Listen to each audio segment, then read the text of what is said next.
Bismillahirrahmanirrahim. Assalamualaikum, apa khabar semua? Terima kasih kerana sudi singgah ke channel saya. Saya harap anda semua yang menonton video ni sentiasa berada dalam keadaan sihat dan berbahagia selalu, insya-Allah. Dalam video kali ni saya nak ceritakan dua kisah seram. Kedua-dua kisah ni berlaku di kawasan Felda. Kisah pertama tu berlaku pada sekitar tahun 2003. Tapi Felda mana berlakunya kejadian yang pertama ni, kisah pertama ni tak pasti. Kejadian yang kedua pula berlaku di Felda Jengke di Pahang, dan berlaku pada tahun 2017. Tanpa membuang masa, jom kita teruskan dengan kisah yang pertama.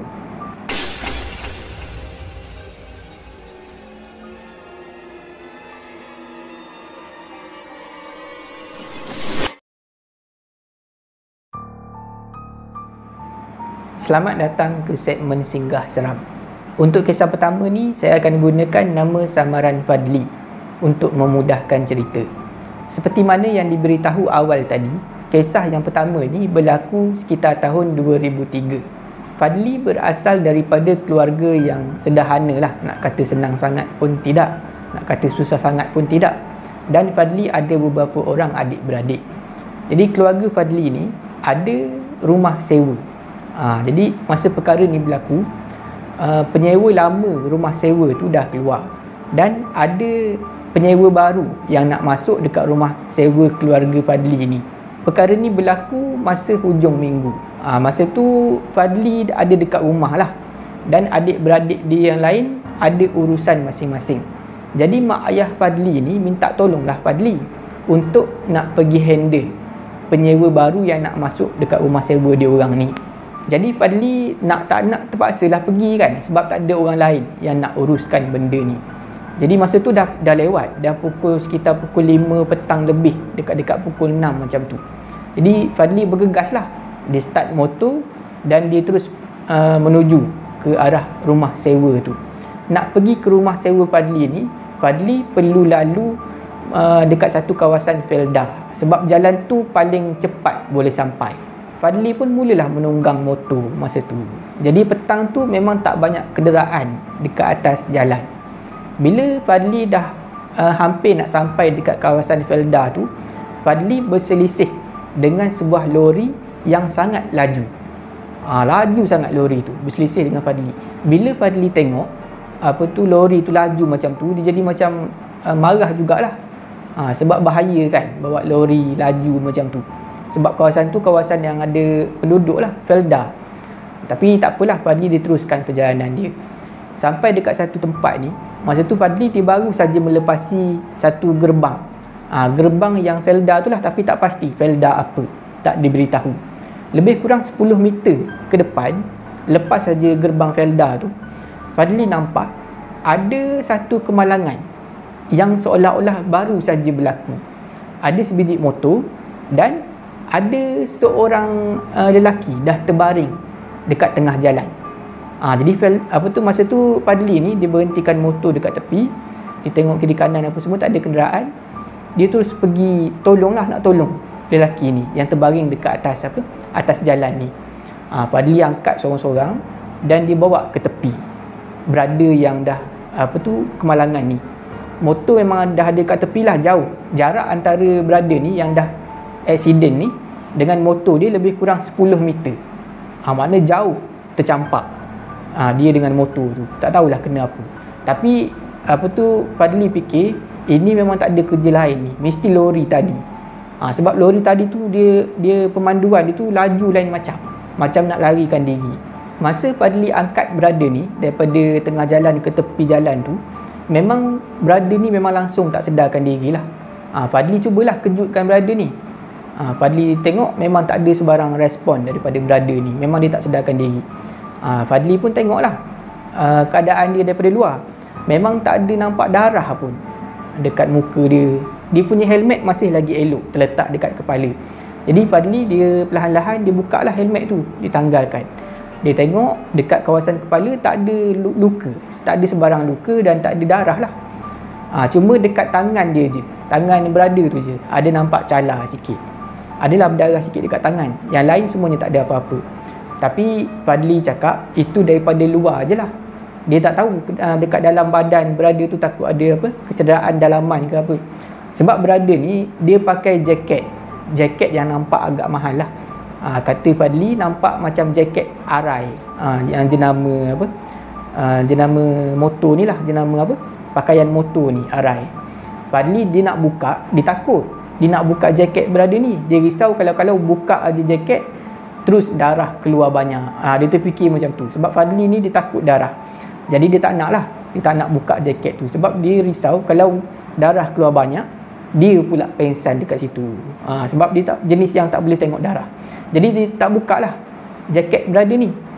Jadi masa tu Fadli dia fikir apa yang nak buat sekarang ni. Dia nak call ambulans. Dia tak percaya ambulans sebab tempat tu agak terpencil.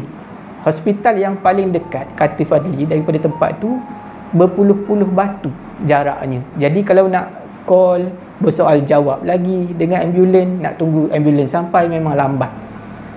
Jadi masa tu nak tahan kereta pun memang tak ada kereta dekat jalan tu masa tu. Fadli dia tengok pandang sekeliling.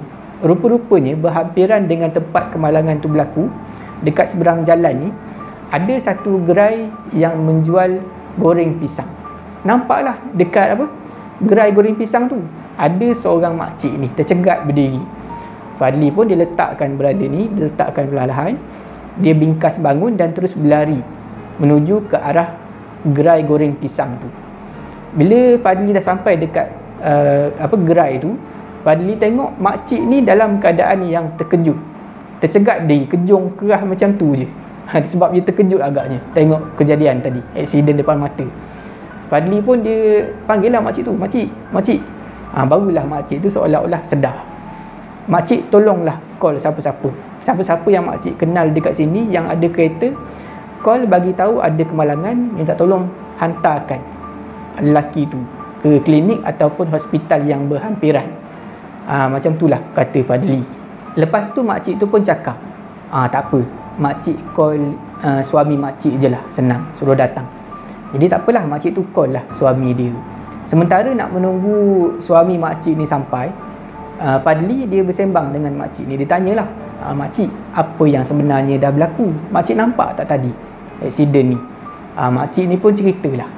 Makcik ni cakap yang lelaki tadi tu, dia bawa motor, nampak motor dia macam rosak. Perlahan lepas tu dia berhenti dekat tepi jalan. Lepas tu nampaklah lelaki ni dia turunkan tongkat motor, dia turun dan nampaklah dia menongging dekat situ, menongging dekat kawasan motor seolah-olah sedang periksa tayar motor dia depan belakang. Dalam keadaan macam tu, tiba-tiba datang satu lori ni, laju datang, terus hentam lelaki yang sedang cek tayar motor tu. Memang teruk melambung jauh lah. Motor dia ke tepi, dia sampai jauh ke depan lori. Lepas tu makcik ni cakap lori tu berhenti. Dia reverse ke belakang sikit. Masa tu makcik tu cakap dia ingat lori tu, driver lori tu nak tolong lah kan, nak turun daripada lori nak tolong. Rupanya tak. Lori tu terus reverse dan terus memecut pergi, tinggalkan lelaki tu macam tu je. Kes langgar lari rupanya. Betul sangkaan si Fadli ni. Memang lori tadilah lori yang laju tadi. Lebih kurang 10 minit Fadli dan makcik goreng pisang ni bersembang, sampailah suami pakcik ni. Jadi Fadli tolong pakcik tu angkat brother tadi yang terlibat kemalangan yang tak sedarkan diri tadi, letak dekat seat belakang. Jadi Fadli masa tu dia fikir dia nak ikut, tak boleh sebab dia ada kerja lain, ada penyewa baru nak masuk rumah sewa keluarga dia. Jadi memang tak boleh nak ikut lah. Fadli ni rasa tak sedap hati nak biar macam tu saja. Jadi Fadli dia keluarkan dompet dia keluarkan beberapa helai duit kertas lah, wang kertas, dia selitkan dekat poket brother yang tak sedarkan diri tu. Dengan sebagai tanda ini kali terakhir dia tolong lah, tak dapat nak tolong lebih dah. Okey, lepas tu pakcik tu pun berlalu pergi menuju ke hospital. Bila semua dah settle, Fadli pun pergi balik dekat motor dia dan terus sambung perjalanan. Tapi sepanjang perjalanan tu nak menuju ke rumah sewa dia, Fadli rasa tak sedap hati. Apalah nasib brother tadi tu. Harap-haraplah dia selamat. Dia tanyalah, macam mana brother ni, aku dah tolong sehabis baik dah. Jangan-jangan dia meninggal. Dia fikir macam tu. Dalam keadaan dia fikir macam tu, tiba-tiba ada motor yang pintas dia. Motor pintas dia dan bagi horn. 2-3 kali bagi horn. Dan Fadli dia tengoklah, dia tersedar daripada lamunan dia, dia nampak motor yang potong dia ni, dia punya rider tu angkat tangan. Dah tekan horn, dia angkat tangan pada Fadli. Lepas tu terus laju pergi ke depan. Fadli dia angkatlah tangan, dia balas balik angkat tangan. Jadi fokus Fadli masa tu dah teralih. Tadi dia fikir pasal brother tadi kan, brother yang dia baru saja hantar masuk dalam kereta pakcik tadi tu. Dia tak tahu apa untung nasib brother tadi. Dan sekarang ni ada motor pintas dia, jadi fokus dia dah teralih. Masa tu lah, bila motor dekat depan yang pintas dia dah lalu pergi jauh, baru dia terperasan, motor tadi yang pintas dia adalah motor Yamaha 125Z warna biru. Lepas tu pakai jaket dan pakai helmet. Baru Fadli perasan motor tadi tu yang pintas dia sebiji macam motor yang accident tadi, yang dia baru tolong tadi. 125Z warna biru dengan jaket yang macam jaket arai tu, dengan helmet yang sama, color helmet, color jaket dan motor yang sama, 125Z color biru. Pintas dia bagi horn, angkat tangan. Bila tersedar je perkara ni, bulu roma Fadli terus meremang sampai ke kepala, meremang. Fadli masa tu dia macam nafas dia laju, dia berdempar betul lah masa tu. Atas motor ni dia tak berhenti, dia terus saja. Sebab nak patah balik tak boleh, memang dia kena settle dulu dekat rumah sewa tu. Fadli banyak benda dia fikirlah masa tu, macam mana ni. Sebab dia nak pergi, nak balik semula kena lalu jalan ni juga. Kalau tak nanti memang gelap lah kan. Dia kena cepat-cepat sampai kat rumah sewa. Jadi Fadli dia berselawat, dia istighfar banyak-banyak dalam hati dia. Dia minta supaya Tuhan pemudahkan urusan dia. Dan Alhamdulillah, Fadli selamat sampai dekat rumah sewa tu.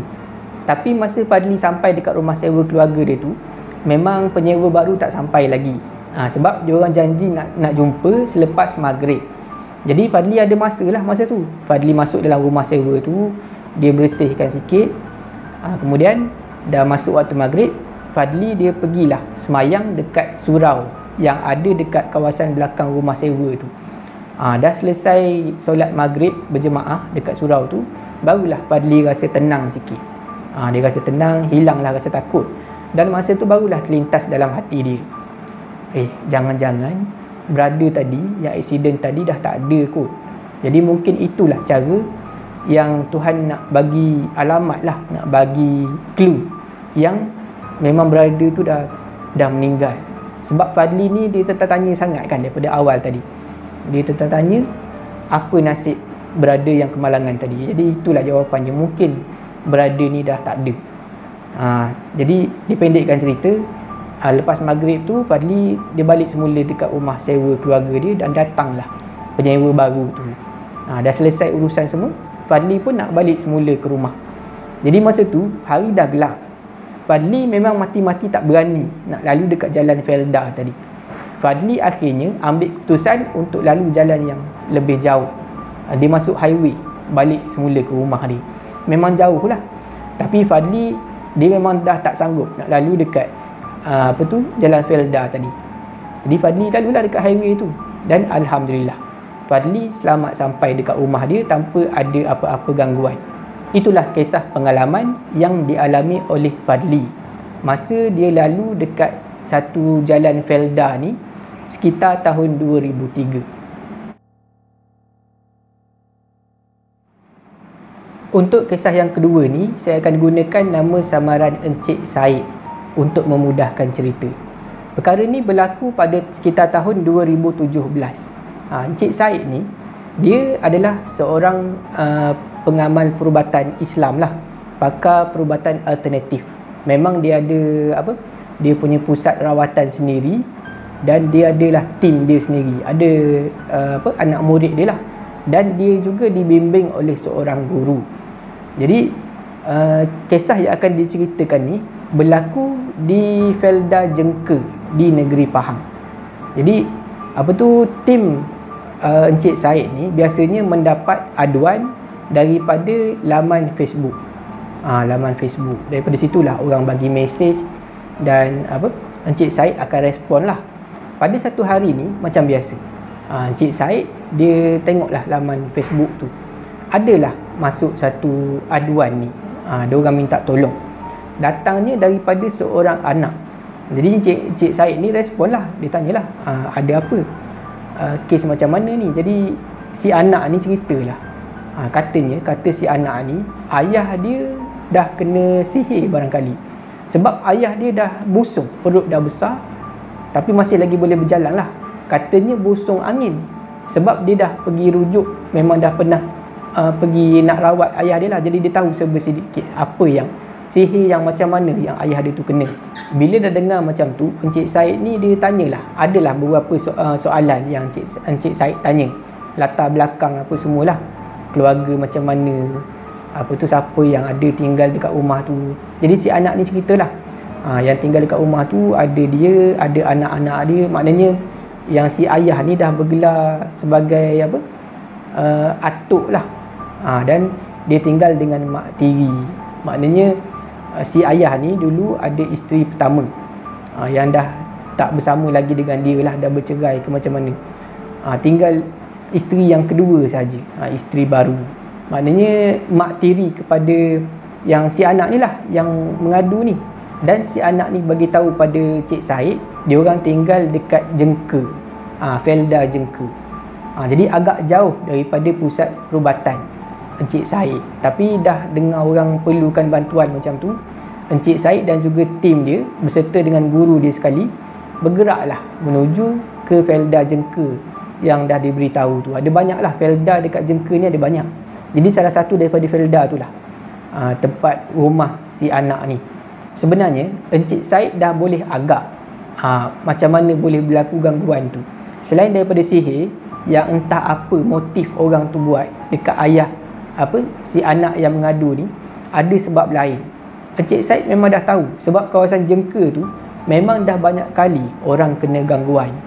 Antara sebabnya adalah kawasan tu dulunya adalah hutan, orang teroka, tapi lepas teroka, lepas dah buat penempatan apa semua kan, tak dibersihkan secara menyeluruh. Maknanya ada lagi makhluk-makhluk gaib yang dulunya tinggal dekat situ masih lagi berada dekat tempat yang sama. Jadi bila ada gangguan kes sihir ni dekat kawasan tu, memang jadi bertambah teruk lah. Encik Said dah ready dah. Jadi bila sampai dekat Jengke tu, Encik Said pun tengoklah keadaan ayah kepada anak yang mengadu ni. Bila tengok tu betul lah, memang busung angin dan memang sihir lah yang kena dekat si ayah ni. Dan betul macam mana yang si anak ni cakap, ayah tu memang boleh berjalan lagi macam biasa. Jadi Encik Said tak nak buang masa lah. Dia terus nak proceed, nak rawat si ayah ni. Tapi baru aja nak mula, tiba-tiba ibu tiri kepada si anak ni tiba-tiba menjerit dan terus kerasukan, menggelupur kerasukan, menjerit, meracau, mengilai. Suara dia mengilai macam hantu dalam TV tu, macam langsui, macam suara langsui. Dan dia ada meracau bahasa yang tak dikenal pasti, dan bercampur juga dengan bahasa Melayu. Bila tengok aja keadaan isteri muda si ayah ni, ibu tiri kepada si anak yang mengadu ni, Encik Said dan juga tim dia dah berubah fokus. Tadi nak merawat si ayah, tapi si ayah ni nampak macam okey lagi kan, lagi teruk yang isteri muda dia, isteri yang kedua dia ni, ibu tiri kepada si anak ni. Jadi dia orang pulihkan dulu, rawat dulu si ibu tiri kepada anak ni yang mengadu ni. Encik Said dan juga tim dia mula mengatur nafas. Mengatur nafas dia adalah cara bernafas. Atur nafas, lepas tu dia orang mulalah baca ayat-ayat suci Al-Quran yang tertentu untuk merawat. Proses rawatan ni mengambil masa yang agak lama, berjam-jam masa yang diambil untuk merawat satu-satu kes tu. Jadi sepanjang membaca ayat Quran tu, Encik Said dan juga tim dia, anak-anak murid dia ni, mengalami gangguan rohani yang sangat kuat. Dia orang sampai hilang fokus, sampai berpeluh-peluh. termasuklah dengan Encik Said sendiri. Dan bukan itu saja, ada gangguan lain. Mula terhidu bau yang sangat busuk dekat dalam rumah tu, tak tahu bau apa, dan nampaklah ada beberapa objek terbang melayang-layang dalam rumah tu. Bila diperhatikan betul-betul, yang terbang melayang tu sekejap menuju ke dapur, sekejap menuju ke tandas, sekejap masuk dalam bilik, sebab rumah tu agak besar saiz dia. Bila diperhatikan betul-betul, objek yang terbang tu rupa-rupanya kepala manusia. Kepala ada rambut yang panjang. Ada beberapa ekor benda tu melayang terbang dalam rumah. Tak pastilah tuan rumah nampak ke tak, tapi Encik Said nampak benda ni. Mungkin benda itulah yang berbau busuk.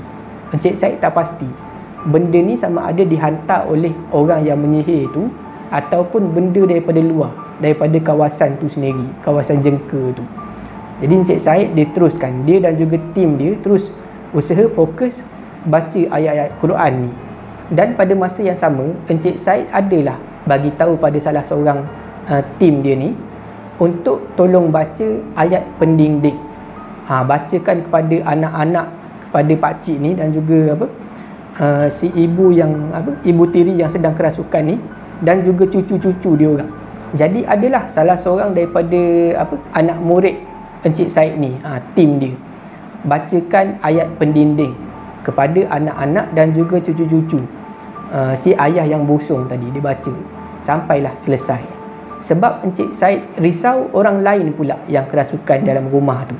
Selepas beberapa jam Encik Said dan juga tim dia baca ayat-ayat Quran tu untuk merawat tu, tiba-tiba terbongkarlah satu rahsia. Tak pasti macam mana bentuk terbongkar tu. Mungkin Encik Said ni ternampak dalam fikiran dia. Mungkin Tuhan bagi petunjuk pada dia lah, siapa yang sebenarnya hantar sihir tu pada keluarga ni. Rupa-rupanya bekas isteri kepada si ayah ni, isteri yang pertama dia yang pergi sihir si ayah ni.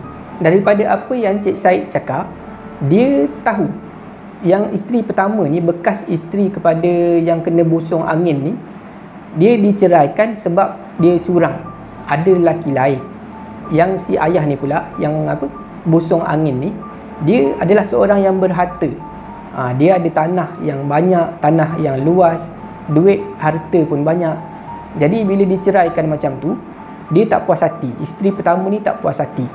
Jadi isteri pertama ni, bekas isteri kepada yang kena busung angin ni, dia pergi ke utara Semenanjung. Dia upah seorang bomoh untuk sihir keluarga ni, sihir si ayah, dan akan datang mungkin akan kena kepada anak dan juga cucu, dekat keluarga dia sendirilah. Sebabnya dia nak halau semua yang ada dekat rumah tu. Dia nak rumah tu untuk diri dia sendiri. Dia nak ambil secara paksa lah. Dan dia upah bomoh tu dekat utara Semenanjung ni sampai berpuluh ribu, berbelas ribu lah. Banyak duit yang dia habiskan, semata-mata nak kenakan, nak sihir keluarga ni. Tapi Encik Said cakap bukan sebab sihir itu saja sebenarnya sampai gangguan teruk macam tu. Macam yang saya beritahu awal tadilah, kawasan tu sendiri sebenarnya ada gangguan daripada luar. Memang kawasan jengka ni, jengka tempat dia pergi ni, tak dibersihkan. Ada makhluk gaib yang memang asal tinggal dekat situ masa kawasan tu hutan, masih lagi kekal dekat tempat yang sama sebab tak dibersihkan secara betul lah. Ada lagi saki-baki makhluk gaib yang tinggal dekat situ, makhluk halus lah. Dan Encik Said menambah lagi, ada lagi beberapa faktor yang membuatkan gangguan ni bertambah teruk. Antaranya, keluarga ni dia mengaku sendiri pada Encik Said, dia orang pernah minta tolong pada bomoh yang bukan beragama Islam, bomoh agama lain lah. Jadi bomoh ni datang konon-kononnya nak membantu keluarga dia orang daripada gangguan ni. Tapi sebaliknya, bomoh ni sebenarnya tipu. Dia tambahkan lagi gangguan dekat rumah tu dengan harapan lain kali keluarga ni panggil lagi dia untuk buat rawatan. Jadi dia nak untung lah sebenarnya. Dan lagi satu rahsianya yang Encik Said tahu, sebenarnya anak-anak kepada si ayah yang busung angin ni ada buat benda tak elok pada mak dia orang sendiri. Jadi mungkin ini kes dendam lah, dendam mak dia orang. isteri pertama, bekas isteri kepada si ayah yang busung ni. Jadi ini mungkin balasan ataupun kifarah kepada keluarga ni. Banyak benda sangatlah, banyak faktor sangat yang menyumbang kepada sihir ni dan juga gangguan di rumah tu. Dipendekkan cerita, dengan izin Allah, Encik Said dan juga tim dia berjayalah keluarkan apa yang dah merasuk badan isteri kedua kepada si ayah yang kena busung angin tu. Dia orang berjaya tangkap dan dia orang berjaya sumbat dalam satu bekas. Kata Encik Said, bekas yang dia orang gunakan untuk letak makhluk ni adalah dipanggil geluk. Geluk ni dia sebenarnya adalah tembikar yang diperbuat daripada tanah liat. Adalah cara-cara nak buat geluk ni macam mana, dia punya proses kan. Ada bacaan dia ada penutup dia tu kena buat macam mana, semuanya ada cara yang khas lah untuk buat. Jadi alhamdulillah berjayalah tangkap benda ni. Tapi walaupun dah berjaya tangkap, letak satu dalam tu, gangguan sihir ni masih jauh lagi untuk nak sembuh sepenuhnya. Sebab banyak benda sangat dekat rumah tu. Jadi mustahil lah untuk nak hapuskan semua gangguan tu dalam satu malam. Jadi memerlukan beberapa lagi lawatan, beberapa lagi proses rawatan di rumah tu. Jadi masa tu keluarga Encik Said ni, dia orang sebenarnya dah tak nak rawatan daripada Encik Said dan juga tim dia. Bukan sebab tak suka, dia orang suka. Cumanya dia orang tahu, dia orang kena hantar si ayah dia orang ni pergi ke pusat rawatan Encik Said yang sangat jauh daripada rumah. Jadi dia orang tak sanggup nak pergi. Dia orang ada kekangan duit, kekangan masa dan juga jarak yang jauh. Jadi Encik Said fahamlah. Jadi Encik Said walaupun dia sedih sebab tak dapat nak bantu, dia tinggalkanlah beberapa amalan. Dia pesanlah dekat keluarga si ayah yang kena busung angin ni, kena baca ayat ni dekat rumah ni, jangan buat benda ni, buat amalan ni, benda-benda macam tu untuk nak mengurangkan gangguan. Jadi Encik Said dia minta diri dia dan juga tim dia bersama dengan guru dia naik kereta terus berlalu pergi daripada pekarangan rumah tu. Tapi sebelum dia orang balik, dia orang pergi dulu dekat satu kawasan sawit ni, jauh ke dalam. Sebab Encik Said dia nak tanam, dia nak buang lah makhluk tadi yang dia dah kurung dalam geluk tu, geluk penjara tu.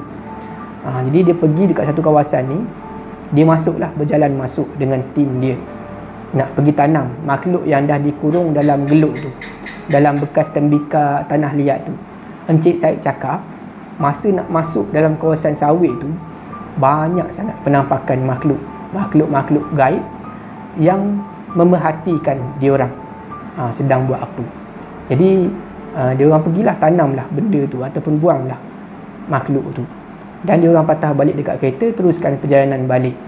Jadi dalam perjalanan balik ni, Encik Said yang memandu. Masa terus berjalan, lama kelamaan seorang-seorang tidur. Akhirnya tinggallah Encik Said seorang diri saja yang masih lagi dalam keadaan jaga dalam kereta tu, sebab dia memandulah. Guru dia dah tidur, tim dia, anak murid dia semua dah tidur dalam kereta tu. Kata Encik Said, daripada lebuh raya LPT tu, lebuh raya Pantai Timur tu, sepanjang jalan tu memang ada banyak sangat gangguan. Banyak sangat Encik Said nampak penampakan makhluk-makhluk gaib ni yang mengekori kereta dia. Dan penampakan ni berakhir bila dia sampai dekat Tol Karak. Barulah benda-benda ni semuanya hilang. Macam tu, sampai macam tu sekali benda ni ikut Encik Said dan juga tim dia. Tapi alhamdulillah lah, kata Encik Said, sampai aja dekat Tol Karak tu dah tak ada lagi gangguan dan dia orang pun selamatlah balik ke rumah masing-masing. Jadi itulah kisah pengalaman yang diceritakan oleh Encik Said yang dia alami sekitar tahun 2017 di Felda Jengka, Pahang. Setakat itu saja video saya pada kali ini. Saya harap anda semua terhibur. Jika anda suka video ni, jangan lupa like, share dan komen video ni. Jangan lupa subscribe dan tekan butang loceng untuk dapatkan notifikasi video yang seterusnya. Bagi anda yang nak berkongsi kisah seram, boleh hantar ke alamat email yang ada dekat bawah. Jangan takut kepada makhluk, tetapi takutlah kepada pencipta sekalian makhluk. Semoga kita bertemu lagi di video yang seterusnya. insya-Allah. Assalamualaikum.